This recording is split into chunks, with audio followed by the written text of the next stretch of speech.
Had it not been for Tim David's blistering half century, I'm pretty much sure that RCB would have succumbed to less than 49 all out. That was the dominant trend. Yeah, that was the trend. But now RCB have finally managed 95 for 9 in their allotted 40 overs thanks to the Australians. 50. 49 had started to trend at one point on social media, and social media got a lot of time to, have an absolute meme fest around it.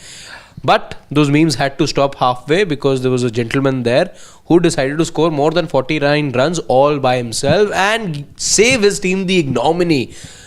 It would really have been very embarrassing for the hosts to have crumbled to a total which would have been around 50-60, and it looked like it could be a total around 50-60 because they'd lost 7 wickets under 50 runs. But if it wasn't for Tim David, it would have happened. 63 for 9. We are wondering whether they'll go past 84, meaning minimum 6 runs and over. But Tim David, the final over onslaught that he did to Harpreet Brar, 3 sixes and a 26 ball 50 has given RCB some hope. But what was RCB even doing to begin with? I thought that they came out with some plan and they were not able to execute it, or they did not reevaluate the situation. What was exactly happening? What were they even trying in that sense? It was just Tim David who looked like he was settled at the field, and I think over there I blame the Punjab Kings as well, because the bowling was like absolutely given, balls were really, really easy to hit. What Tim David got. I think in case of RCB, first of all, I think they made the right decision by not having Devdutt Padikkal, because to go in with 7 batters, it did make sense. There's just 14 overs, so you would want your top order to do the majority of the job. But then I think, was it really just down to some good bowling or some poor shot selection? I would really take the other thing. Poor shot selection. Yeah. I mean, look at the shot played by Virat Kohli. Look at the shot played by Rajat Patidar. Look at the shot played by Liam Livingston. Look at the shot that was played by everybody in the top order. Barring a Tim David. Krunal charged down, but you know that the bouncer would come. I mean, getting Manoj Bandage ensured that yes, it was a sign of panic. RCB on this wicket were absolutely found wanting by the accuracy of the Punjab Kings bowlers. And the catching. Today, the catching. My goodness, had they held on to those catches in that SRH encounter, they could have at least given a fight. But no, today, Virat Kohli, great catch. Inglis, what a good catch he took first up to dismiss Phil Salt. All the shots, you thought that Chinnaswamy would be an absolute belter, but it wasn't. The ball stuck onto the wicket. Perhaps that delay that we saw because of the rain played a role in altering the playing conditions, and what a good toss in that case for the visiting side to win. There is the toss curse that Rajat Patidar is struggling with, but that's just one of the many things perhaps that he and his side are struggling with right now. It worked with Rohit Sharma all throughout the Champions Trophy. He did not even win one toss, if I'm not wrong. But the results went at least Rohit's way here. Exactly. See, now RCB are staring at a 7th straight loss in 2025 at Chinnaswamy. Including the WPL. WPL, 4 games, the women's team didn't win anything. Here, I mean, this will be the ultimate irony. I don't recollect when a team lost many games at home but managed to win away from home. And yet they made it to the playoffs and managed to win. I mean, look at Sunrisers. 2 of their wins have come at home. But away, they have not won anything. Mumbai's 2 of their 3 wins have come at home. At least one win has come away. But I'm talking about RCB. They seem to be the ultimate anomaly in this case. But then, I think so let's try and understand what happened there with the RCB batting. Was this some error with the calculation as to how they should have gone about those 12 overs, or was this just panic right from the word go? I believe there was a bit of hurry. There's a bit of hurry in terms of getting runs quickly.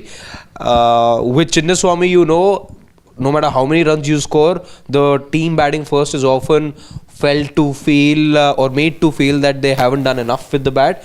With 8 runs being, with the 6 overs being chopped off in those 14 overs, I think the question mark was how many overs or how many runs should we be targeting? And in all of that, I think this is where that panic came from. That urgency to score runs quickly got to them, and they didn't really know how to break their innings down. But then they should have. I totally get that. I know that they would have been a little skeptical about what the total should be for the Royal Challengers Bengaluru. But once you had a couple of wickets had fallen, you should have realized that the wicket is not that conducive for batting, because the wicket was covered since 2 days already. Today also it was covered for majority of the day, and because of that the wicket definitely would have really sweat a lot, and because of that there would have been a lot of purchase for the bowlers, especially the spinners, in the first innings itself. So once they would have realized that after a couple of wickets to begin with, after that they should have realized and reassessed. Since the time after Rajat Patidar, Krunal Pandya, Jitesh Sharma,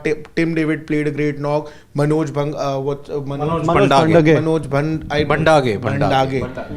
So they could have really evaluated this situation differently, and the message should have come from inside that maybe this is not a track where we need to go for 150. Maybe 110, 120 will be more than sufficient on this track. But they did not do that. Feel they're only 15 short in that case? Because I think they're 20 no, short. I think 20, they're at 15, least 20. 30 to 40 runs short for me.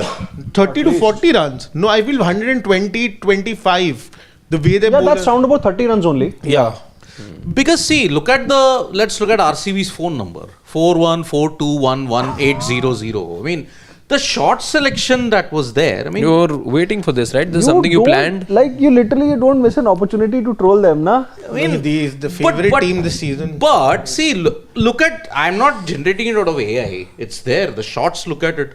By the way, the scorecard for 49 all out, all those 10 batters, you dial that. There is genuinely a phone number on that. Yeah, Yes. that I'm aware of. So Yeah, should we that I'm try it aware of. after this? Yes. We've done that. We've done that. We've done that once. But see, you put that on Truecaller, you get 49 all out. But again, I think Tim David's knock has given RCB something to smile, because I was flummoxed with Shreyas Iyer's captaincy in the last 2 overs.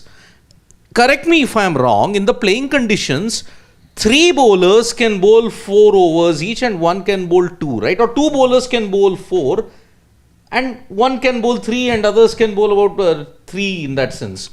We can cross check Yeah, that. I'm not because- 100% sure. You had a Chahal, you had a Arshdeep.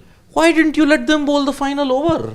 Go to the full commentary section. I think the I'll reason tell to you. go with Harpreet was that the wicket was stopping a bit, and they yeah, thought just go that down. should be. they could outfox to Tim David in the last over. It didn't work. Yeah, clearly okay. didn't work. 4, yeah, it's fine. It's fine. 4 bowlers. 4 bowlers but- with a maximum of 3 and 1 bowler can bowl the remaining Okay. 2. So 1 bowler can bowl the remaining 2. Somewhere I think they might have miscalculated, because that last over was going to be a lottery, and Xavier Bartlett, okay, he held his own, okay, 1 for 26, but look at it, Arshdeep, Marco Jansen, if he's in form, Punjab Kings have a different edge altogether in the field as well as with the ball. They could have given it to maybe Marcus Stoinis. He could have been a decent option. What wrong is Straight Stoinis away done? first of 1 over in that to depth, I would not have. I think Harpreet Barar, the only reason could have been that Tim David, they would have assumed that Tim David might just struggle in front of a left arm, but unfortunately that wasn't the case.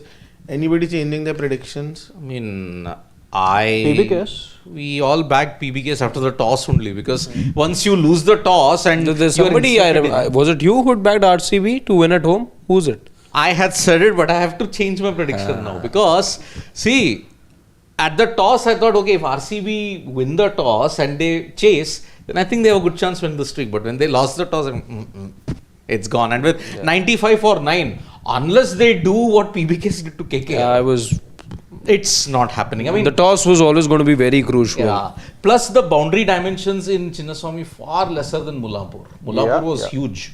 So that's why they are a 20 runs short, 20-30 runs short on this wicket. They needed 120 to have some kind. Priyansh Arya, Pravsimran, I mean, they are really going to ensure that PBKS get an easy win. But yeah, Praneet Datta is saying, Harpreet in the death was wrong. Bad captaincy. Did touch upon that. Esports Whitey is saying, what is it with Chinnaswamy track and batting first recent times? Still remember India all out for 50 odd that New Zealand New Zealand Fix. match, and yes. then gets relatively easier. Yeah, I think this will also get relatively easier by that way. So yep, I think it's 4-zip. Correct me guys if I'm not wrong, that wicket took India by surprise in terms of its bounce, right? Yeah. This is time Virat Kohli got that ball in the Willow rib cage Rook. from Willow Rook. Yeah, that time it was the bounce that India were taken by surprise. Today it wasn't the bounce though. I think it was the sticky nature of the wicket that RCB, beg your pardon, batters could not get themselves acclimatized to. However, let's see how the chase goes about for the Punjab Kings. They have their first runs on the board, but could have been a run-out opportunity there as well for RCB. They'll have to be electric in the field if they are to send some sort of a message across to the opposition and put them in a nervous space. But for now, it does look like it'll go Punjab Kings' way. Yep. Let's see how this match pans out. You know, we're going to be joining you live after we're done with the second innings of this match. We'll look at things very closely. We'll try and dissect the match in great detail. So join us then after the match, and we're going to see you then. Bye bye. Bye bye.